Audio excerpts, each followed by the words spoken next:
આ દેશના આ ખેડૂતો જગતનો તાત છે. આપણે ભીખ નથી માંગવી, આપણે આપણો હક માંગવાનો છે. આપણે ભીખ નથી માંગવા ભેગા થયા, આપણા હક માંગવા માટે ભેગા થયા છીએ. અને કદાપી કોઈ નહીં દે તો અહીંયા અમે ભરતભાઈ અમે અહીંયા કુરબાની દેવા તૈયાર છીએ. બીજું મારે એક કહેવાનું છે કે જેના એક રાતની અંદર નિર્ણય લઈ અને નિકાસબંધી કરી દે અને ખેડૂતને હવારમાં રોતા કરી દે, આ ક્યાં દેશનો ન્યાય છે? આ ખેતી પ્રધાન દેશ છે. ખેતીની અંદર જન્મેલા ખેડૂતો આજ ભીખ માંગતો થઈ ગયો છે. ખેડૂત જગતનો તાત એટલે બાપ છે મને પૂછતા હોય તો. અને આજ તમારે બધાને ભીખ માંગવી પડે છે. અરે ભીખ નથી માંગવી, આપણે હક માંગવાનો છે. લડવું હોય તો હક માંગવાનો છે. ભિખારી બની જાય ને કૂતરો 2000 માં નો રે. 2000 કૂતરોને ખવડાવજો 2 મહિના. કૂતરો નો રે 2000 પટકા ભગાવે ને ખેડૂત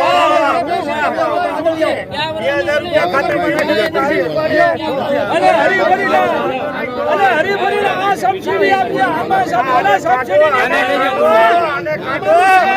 ખાવા દો ને.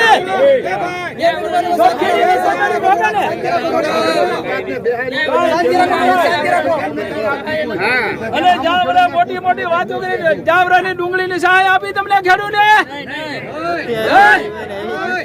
હું ઉલ્લું બનાવે બધા ખેડૂતને, તોય હાલી નીકળ્યો બધા એમનો. કોણ દાદા આવે ડબલ કરશું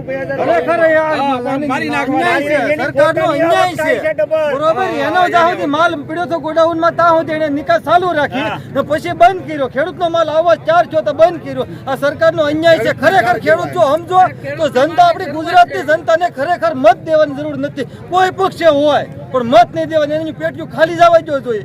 આપણે નથી નિકાસ જોતી, એકવાર એમ કહી દો ને ખાલી જાય. એકતા કરો છો આપણે ખેડૂતને.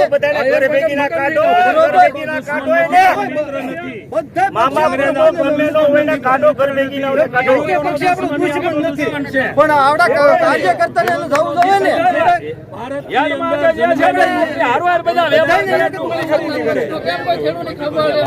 ડુંગળીની ખરીદી કરે. धरती माता के चंद्रमसी चादनम तेजो ही विधिमामतम चंद्रमसी चादनम तेजो ही विधिमामतम दानम भिक्षम भावचम युद्धे शास्त्रम पढ़ाय. युद्धना मैदान में चलिए ने પછી લડી લેવાય ગમે એવી નો હોય. યુદ્ધના મેદાનમાં ચડીએ એટલે પછી લડી લેવાય ગમે એવી ન હોય.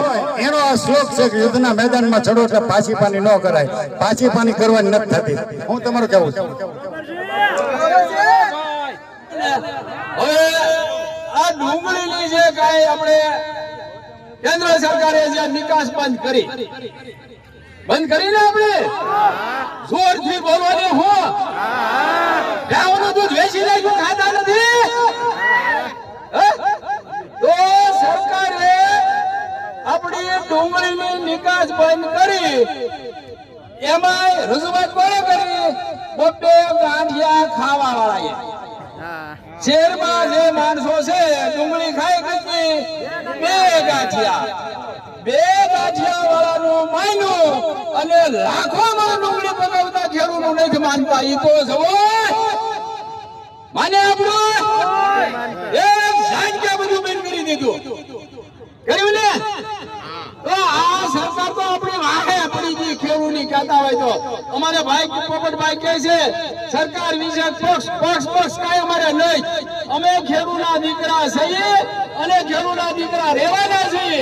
અને અમારી ખેડૂતની જે રજૂઆત સાંભળે એ જ અમારો રાજા. કાંઈ જોતું નથી. આપણો રાજા તો ખેડૂતની વેદના સાંભળી. નગર પછી માહી ના આવે, નાતા ના આવે, નાઈ ના આવે, નાઈ વાળા આવે. બધાને કાઢો ગમે હોય, કોઈ આપણે પક્ષાપક્ષી આપણે હોતી નથી. તો આના નરેન્દ્રભાઈ જયારે ગુજરાતના મુખ્યમંત્રી હતા મને સાંભળે કહેતા હતા કે આ ખેડૂતને 1500-1400 રૂપિયા કપાસના ભાવ પોહાય નહીં. જો અમારી સરકાર હોય તો અમે 2,500 રૂપિયા ખેડૂતને અપાવીએ. અપાવે તો આ ખોટું બોલે કે હાચું? કેન્દ્રમાં જઈને તમે બેઠા કે નથી બેઠા? તો તમને કોંગ્રેસે કરી, આમ ભાજપે કરી, બે માસ્યા છે. તો પછી આપણે છે ને, આપણે ખેડૂતોએ જાગૃત થવાની જરૂર છે.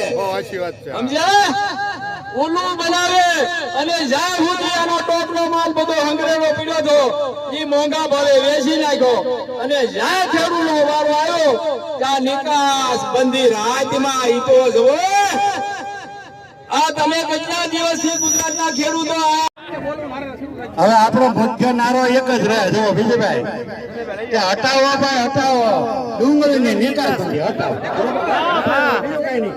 અમારે ખેડૂત ઝંડામાં બીજું અમારે કાંઈ નહીં. હટાવો ભાઈ હટાવો.